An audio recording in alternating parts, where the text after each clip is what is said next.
Thank you for joining us for this edition of FedWatch. Today is June 9th, 2023. It's been a quiet week, all things considered, from the Federal Reserve's perspective.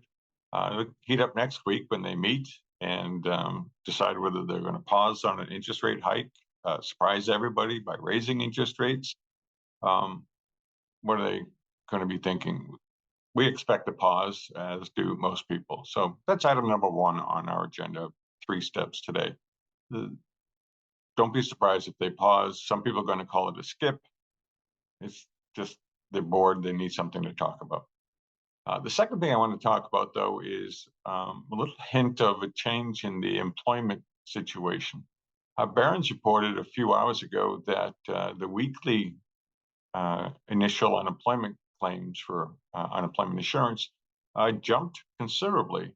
Now that's seasonally adjusted data. I haven't had a chance yet to look at the not seasonally adjusted data. And it's also a jump from our week May number. But it's about time when we should be seeing this shift. If you read this month's executive summary in the trends report, you see I specifically mentioned and call out that it's late summer, September, maybe even October, before we'll really start to see an appreciable shift in the strength of the labor market. And an initial jump in unemployment claims for the week in June really ties in well with that timeline. That's going to be crucial for the Fed to pick up on, and I'm sure they will, monitor. And it could turn a pause into more of a prolonged pause. And I'm hoping I'm not just whistling past the cemetery here. It's just logical. But they've defied logic before. And the third thing that I want to talk about today is corporate profits. They're sliding downward, not just in the financial sector, but even in the non-financial sector. We've had 2 consecutive quarters of decline in corporate profits. And that, again, is a very clear indication of the economy weakening, the high interest rates and the declining money supply just sapping the strength out of the economy.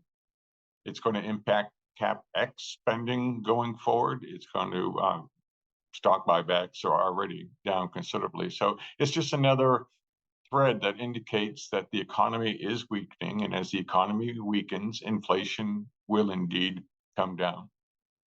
So those are the 3 key takeaways going into next week's meeting. And from our vantage, pause looks to be a lock. And we continue to see erosion in the underpinnings of the economy. The decline in corporate profits is a biggie in our world. And I know most people in the larger economy don't really care about corporate profits, but they're fundamentally important to keeping our economy chugging along, as you and I well know. And we'll keep an eye on that trend. And I expect we're going to see further erosion in profits in the second quarter. And that will be very noteworthy also. Thanks for joining us for this edition of FedWatch. We'll have more next week.